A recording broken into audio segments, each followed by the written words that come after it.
All right, welcome, welcome, welcome. Thank you so much for coming out to the Organic Marketing SEO Breakdown with Eastmore Digital. I really appreciate everybody that is showing support and coming out to get a little educated on how you can market on the internet without actually running any type of paid advertising. Not that you can't boost or add on to your internet marketing with paid advertising, but there's lots of ways to create what we call assets that you can continue to use time and time again that are resources that you own for your business. So before we get started, I'm going to have a little fun and let you guys get to know me a little bit here. And we're going to do a little fun game that I like to play called Two Truths and One Lie. So we're going to start off. The first story that I'll tell you guys about myself is I used to play in a rock band, and it was a cover band, and we used to do 90s music, and we played out 3 to 4 nights a week covering Stone Temple Pilots, Nirvana, Green Day, and a bunch of other fun stuff too. So the second story is I used to dress up as a clown and perform juggling acts with a partner magician for not-for-profit events and fundraisers. And the third story that could or could not be true is that I traveled as a mime throughout the Midwest and down on the West Coast, down into Tijuana, Mexico, and I performed as a mime in a Tijuana prison. If you're interested to find out, stay to the end of the webinar and I will reveal the lie. You will be very surprised at what the answer is. Going to just throw this out here. This is my whole entire immediate family with my mom and my dad and my 2 sisters. As you can see, I'm rocking out the Taz and Bugs with throwing my chain and my Chicago Bulls hat. Straight thug life. The image is actually photoshopped. I just think that laser backgrounds are badass. So just thought I'd throw that out there too. And this is my family. You can see on the left side, that's my daughter, Madeline. She's 13 years old and she loves doing English horseback riding, loves making big jumps and competing. When you see my son on the bottom right, his name's Jake and he loves doing parkour. That's a picture of us at a football game. As a family, we love going to the local high school football game. And then in the bottom center, you'll see my nephew, Tyler. That's over actually on what we call the pulpit up on Hawk Mountain, out on the Appalachian Trail in Pennsylvania. The top right is actually Mount Moosilauke. It's about 4,800 feet, and that's over in New Hampshire, another part of the Appalachian Trail. Backpacking is a big part of my life and something that I enjoy very much. And in the center is a photograph of me playing some guitar with my good friend Dana. We were playing some music for a fundraiser for our local Rotary event. So maybe that'll give you a little taste of maybe which one was the truth and the lie from earlier. As you can see me playing some music there. Enough about my personal life. Let's talk a little bit about Eastmore Digital. We've been around for about 15 years. We're a full service digital marketing agency. We're certified industry experts. There's myself as the CEO. We have also Tony on web development. We have Cam Watts as a software engineer. We have project manager, Kevin Espinoza. So we're a pretty deep team and we have lots of expertise to offer. I'm located in Smyrna, Delaware. The rest of the guys are located remotely, software engineers in New York City, our developers down in Stewart Beach, Florida. Project manager is in North Carolina, Wilson. And we've all been working together for quite a few number of years. So we all are very loyal to working together and producing great results for clients. We're Google partners. We're inbound certified through the HubSpot Academy. We use lots of different tools besides WordPress. At this point, it's dozens and dozens of tools. I could probably update this a little bit more.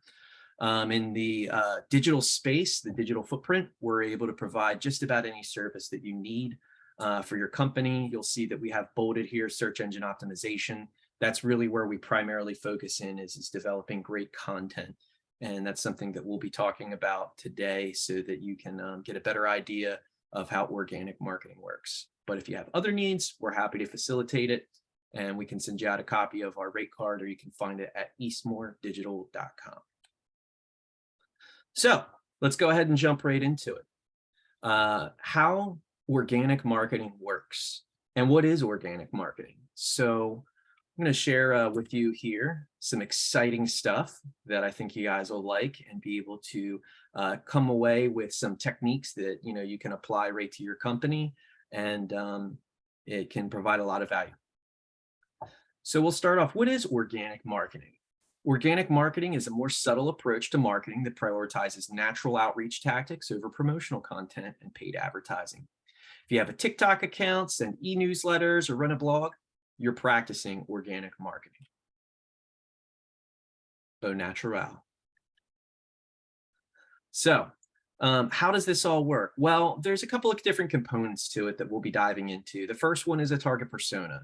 So who is the person that you're trying to reach? Who is this user that is searching on the internet, searching on TikTok, searching on Google, maybe Facebook, YouTube, Instagram? There's so many resources, so many mediums that you can search and get information on.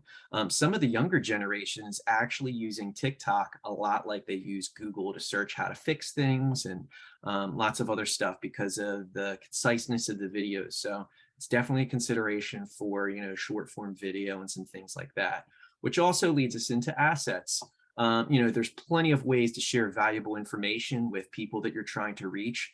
In this day and age, I think it's something like 88% of people make the decision on whether they're going to purchase a service or a product online before they actually go in person or make that order through the internet. So there's different things that you can use to educate these folks, from audio files for podcasts, infographics with art, just straight text and writing great content, or ebooks. So digital assets is a huge piece for something that you can leverage on any of the different mediums in a variety of different ways. And then a strong call to action, some kind of nudge or something that prompts someone to take the next step and either subscribe to your content, or a further level down, which we'll get into, is maybe they'll give up some information about themselves, their email address or some type of contact information, and then maybe ultimately even prompting them for a review or an upsell after you've done business with them. And then obviously the last part of this organic marketing is to do your due diligence, look into and optimize based off of the analysis that you make off of each stage, from who you're targeting, what mediums you're using, what that asset is like and how it's performing, and the call to action or the offer that you have, and then circling back and iterating on that so that you can get better improvements and get the outcome that you're looking for. So first, we're going to start with target persona. We'll use Joystick Joel here. This is me. Probably 6 inches shorter on the beard, I guess. I don't know. But Joystick Joel is a 40-year-old marketer. He lives in northeastern United States. He's a total 90s kid, loves G.I. Joe, Nirvana, and asked for a Nintendo for Christmas in 1991. But now at the age of 40, he wants to relive the experience of the 90s, and he's getting a little nostalgic, and he's looking for something that will help him relive that experience. So in order to relive that experience, he's going to be searching on a different type of medium. There's lots of different mediums that are out there. Like I said a little earlier, you've got Apple Podcasts, WhatsApp, TikTok, Pinterest, Snapchat, Google Maps, Twitter, YouTube. All these are different places that people are going and searching for information. And each one of them has a variety of different assets that you can create. It can be images, it can be text, it can be audio, it can be a linked text, images, or audio. But there's lots to choose from, and they all have their different advantages depending on the particular audience that you're trying to reach and the assets that you're using. Speaking of assets, these are some of the ones that I mentioned a little bit earlier. This webinar is an asset. This is something that we're recording and can provide value to people that want an educational video that they can watch later. This is something we can repost on YouTube. We can send it out in an email as a follow-up for people that weren't able to attend. This is one among many. There's lots of different things. One that I had a question on earlier was digital tools. So some people create calculators or counters or other tools that you can use online. This can be a great way to bring people to your ecosystem that you have online and You can put some type of, placeholder in front of it or a blocker that says, hey, give us your email address or whatever, and you can use this tool. The one that we're going to focus on today is where we shine in particular, which is the content arena. So we're going to talk a little bit about blog posts.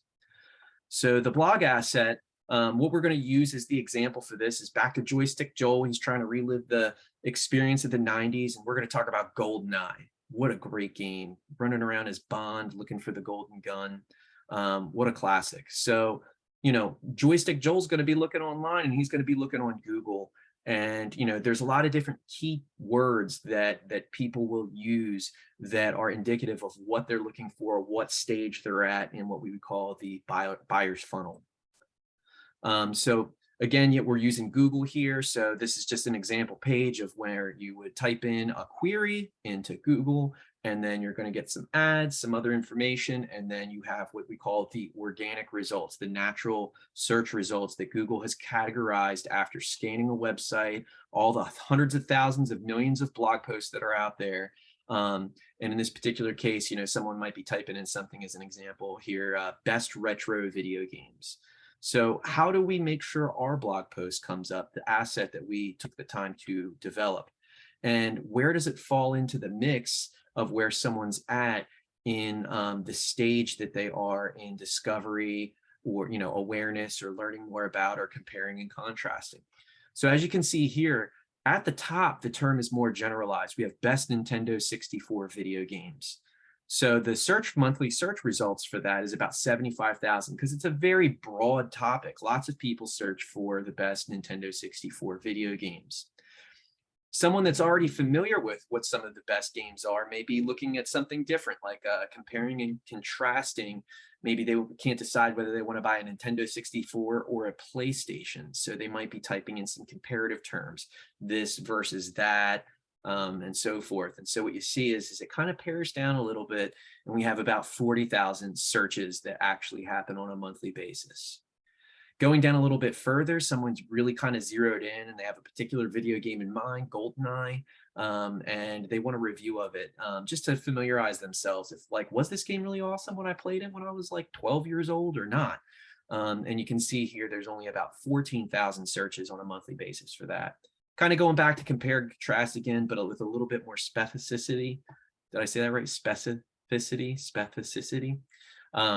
Anyway, there's another game very similar to GoldenEye called Perfect Dark. And so you can see here that it's 4,700 people that are searching for that. Kind of going on down, you can see here a buyer term related to it. A lot of times, it might be an e-commerce site like Amazon, or maybe they put cost of, or coupon code. Going down even further, they're looking for like a discount or a nudge to be able to acquire that product or service, in this particular case, GoldenEye. And so you can see if you only target people that are looking for coupon codes, you start to really limit down your audience. So it's really about creating a balance between what we would call the top, middle, and bottom funnel. And so there's going to be some balance that you're going to want to strike with creating some awareness, drawing people over to whatever your website is to educate them on your products or services, and then kind of bringing it down, paring it down, and offering the pros and cons between your products and services and others. And then ultimately some content that will nudge them into making that purchase or reaching out and scheduling a call with you if it requires a consultation first. But this is a breakdown of how keywords and their inferences that they have based off of what people are typing in, from the awareness stage to the consideration to purchase.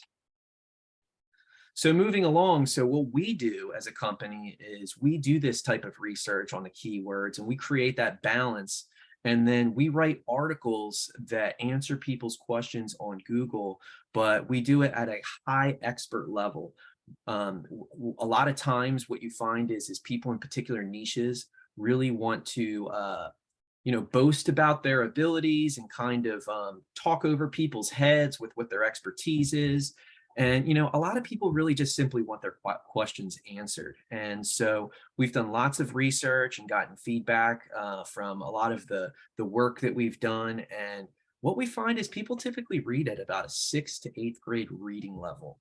and they're looking for lots of sub headlines that they can scan through and read the information that they're looking for. Not to say that you don't want anything comprehensive, but you also want, really kind of both the best of both worlds, where people can read through thoroughly and become extremely educated on what you have to offer, but written at a simple level, but also breaking it down so people can kind of scan and look for the particular pieces that they want to read. Another piece to it is on-page optimization. We want to make sure that we have all the proper tagging on there, and that everything from someone that needs more accessibility, whether it be color contrast on the page, or tags so that if they're hearing impaired or they can't see, that they have access to the content. And that's something that Google and other search engines are looking for, to make sure that you're fully optimized and that the site is accessible to everybody. And then another thing that we do too is we actually look at the references that we make on the page to relevant content. So there may be someone else within the marketplace that has some different valuable information that supports what you're talking about. And then also, more importantly, internally linking and actually creating a connection, or a spider web, so to speak, between all the different articles that are written on your website, so that basically when Google crawls it, they can see the connected activity between all the articles that you write to help educate searchers and the ancillary or supporting articles that they may want to read as well, that keep people on your site and keep people engaged. And then finally, technical optimization. We want to make sure that your site loads quickly, that it works on all types of devices. You want to make sure that we have what we call schema in there, which is something that Google and Amazon are using to be able to create searchability on different audio devices now. So when you say hey Alexa, a lot of times they're using this schema data that is provided on the back end of the website. And then in addition to that too, it's like herding cats with the internet. There's lots of different terminologies and contexts related to particular words.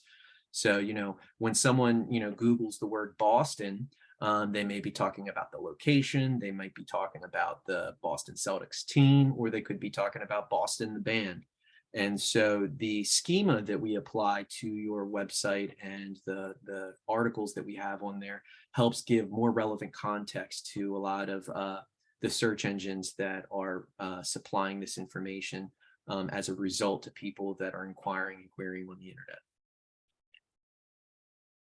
So we've talked a little bit about mediums. We've talked about some assets, and I'm going to throw in here paid ads too as a component to it. I do want to preface that the best way to run your paid advertising is to do a ton of organic content and put a lot of different assets out there, and then see what resonates with your audience and people searching on the internet before you lay the gas on anything in particular. I find it to be it surprises me, but it happens quite often where people will actually just come up with content and then run an ad on it. Where we live in an age where you can reach tons and tons of people without putting any type of paid advertising on it, and see what works before you go ahead and decide to put budget on any type of asset that you have that's out there. So highly recommend doing that. But let's talk a little bit about what it looks like from going from top of funnel to bottom of funnel horizontally, with looking at mediums, assets, and ads. And just a little bit to preface before we jump into it, I wanted to show just a quick little chart here of earned, owned, and paid. And the difference between the way I look at paid is actually kind of like renting versus owning. So, your blogs, your profiles, your website, emails that you send out, any copy that you have, ebooks is another good one that should be added on here. These are all things that you own, that you create, that you can use forever, that have sustainability, and that you can continue to use it over and over and over, and it provides value in perpetuity to your company. And the earned piece, with reviews that you get on Facebook, Google My Business, those are things that in order to get them, you've got to, reach out to people, ask them for reviews, things like that. But once you start getting noticed in the marketplace, you'll start to get media coverage and people will mention you and people will share the valuable information that you provide. And some influencer may pick up some of the stuff that you're talking about and share your information. This is all earned. They're definitely an asset to you in some ways, but some of them you own, like your reviews and things like that to a degree, depending on the platform. And some of this stuff is just in passing that is an added value to your company for visibility, branding, so forth. And then the final piece here, the paid advertising. There's pay-per-click marketing, display ads, remarketing, paid social. You can run some native stuff on other people's content and you can pay influencers. But the bottom line is once you stop paying, you stop getting mileage out of any of the paid resources. And you're also taking on some risk by doing it without having any type of asset that you can keep. So just something to keep in mind, that you want to use it to really amp stuff up when you're doing really good and performing well, but it's not something that you want to rely on in your marketing mix on the internet. So let's talk a little bit about this horizontal line. So at a basic level, there's a stimulus, this first moment of truth, and then a second moment of truth. As I had mentioned earlier, most people are doing, 88% of people are doing a ton of research and learning about things online before they actually go into the store and make that sale or reach out for that consultation, or end up purchasing online. So this was the traditional model. And one thing that Google's pointed out is there's actually this space in between now where people are doing all this research and looking into things and becoming educated before they decide to make a purchase. So it's not like the old way where you saw an ad for, Sears on a billboard and then you went in and, they had all the information and then you made a decision right there, take my money, and then you have your love it or hate it moment. So we've got this moment now that sits in between where you have a lot of time to basically get people percolating on whether or not you're a subject matter expert, whether you're trustworthy, and you know what you're doing, and you can provide value to somebody with your services or products. So that starts you off with all the things, right? So you got to generate interest first. You could write an interest blog that introduces the subject to somebody. You could put out a podcast and you keep that recording. There's YouTube. You can take your podcast and put that back up onto YouTube. You can do some email outreach or share some of your assets that you have on social media. Down to the bottom left, you see some paid stuff too, some traditional marketing. You could pay and get a billboard and say, hey, this is what we do and who we are. But at some point, you have to be able to introduce people to the idea of what your services or products are. Moving along, you got to be found. So there's so many different platforms now where you can check off all the boxes and list your information. There's, and also, organically, just showing up. If someone types in, best tacos in Delaware or family lawyers in Dover, you need to write some great content that lets people know where you are and then people will see that on Google. Obviously, there's business listings and maps now. So you want to make sure that you've got all your information filled out on there so that when people are using these apps and they type in searches like this, that they can see you there. And then obviously you want to get some reviews because that's a big piece that bumps people up in some of these search tools that you see when people are trying to find services. What we find is that typically if people have 25 or more reviews, they're going to get a lot more visibility on the findability apps that you see, Google Maps, Google Businesses, Facebook, and so forth. But you do have to keep in mind that it's based off of what people say in the reviews related to the services. So if you make burritos and you get reviews on burritos, you might not show up for tacos. So just keep that in mind. And the other piece that you're going to want to pay attention to is what your competition's doing. Obviously, if somebody has 500 reviews and you only have 10, there's a high likelihood that they're going to get a lot more visibility than you. And especially if you have high competition and there's, 3 or 4 other people that offer the same services or products that you're competing for. So you really want to kind of look to your left and to your right and see what the competition's doing and then try and match it or better. To be able to really get the results and the visibility that you're looking for organically. Moving along, another piece that gets a little bit further into the qualifying is this is where the research happens. You know, people are going to start reading your reviews. They're going to start looking on your social media profile to see what other people say about you. In some cases, you know, they might get as creepy as enough, you know, to look up, are they related to anybody that I know? Do they have friends or family that I'm connected to? And then they're also going to start reading content on your website to see how qualified you are in your services and products. How high is the level of expertise and how much value can you offer back? And, you know, they're going to be looking at how many reviews you have. They're going to be looking at, you know, if you got any bad ones. And here's the real thing, you know, when you have bad reviews, you need to respond to them because they show, I forget the number, I think it's like maybe 86%. People will still buy from you if you have bad reviews. What they're looking for is to see if you take ownership and that you're willing to own the problem and reach out to them and say that you want to make it right. Most people know that you can't offer perfect service and there's going to be blips that happen from time to time, but they want to know that you're reachable, that you're accessible, and that you can provide them with the answer that they're looking for and correct the mistakes that were made. And as you see up here in the top, it says ZMOT. That's that zero moment of truth where they heard about you, they found about you, they qualified you, and now it's time to be chosen. So at this stage of the game, this is where people will be making the purchase. There's a variety of ways that people can make these purchases. It could be directly on your website. It could be through an app that you have developed. It could be a booking service that you have that's online or maybe through the phone. They may simply just phone call in and speak to you, or they might actually drive to the store and make that purchase. But just remember, about 95% of the decision making is made prior to the time that they make contact with you in many, many, many cases. So that's why it's so important to have a robust amount of assets that people can consume online before they actually go ahead and make that appointment or come into your store and make that purchase. And then obviously at the very end of it here, we have advocacy. And this is, you know, what was their post-purchase expectations and experience like?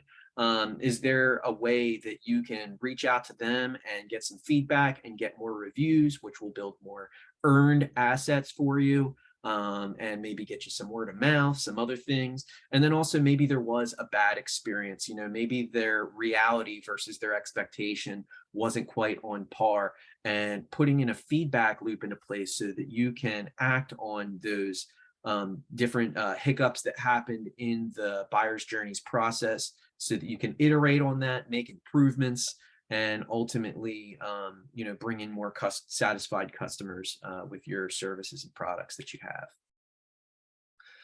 have. Moving into what, you know, one of the last pieces here is, you know, we've talked about, you know, the buyer persona. We talked about the assets. We talked about the medium that you do it on. And now we're going to go into call to action.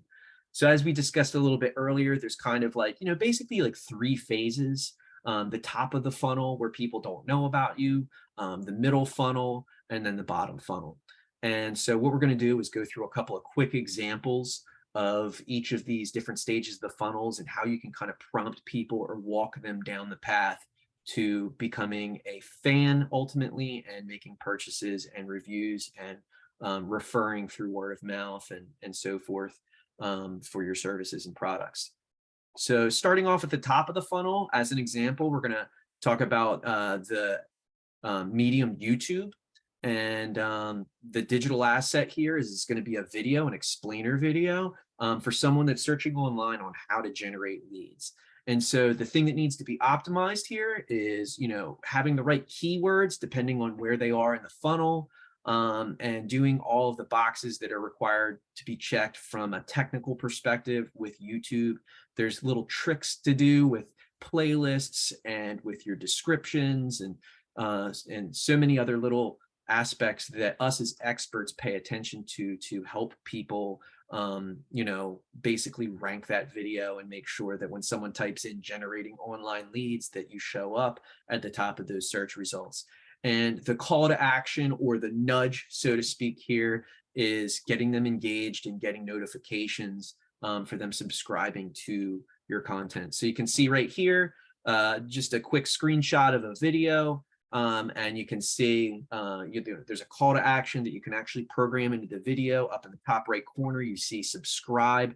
This is something that you want to make sure is on all of your videos, so that every time you come out with a new video, you want to make sure that you ask people to slap the bell and hit the subscribe button, so that every time you produce a new video, they get a notification when they sign on YouTube, so that they check out your content.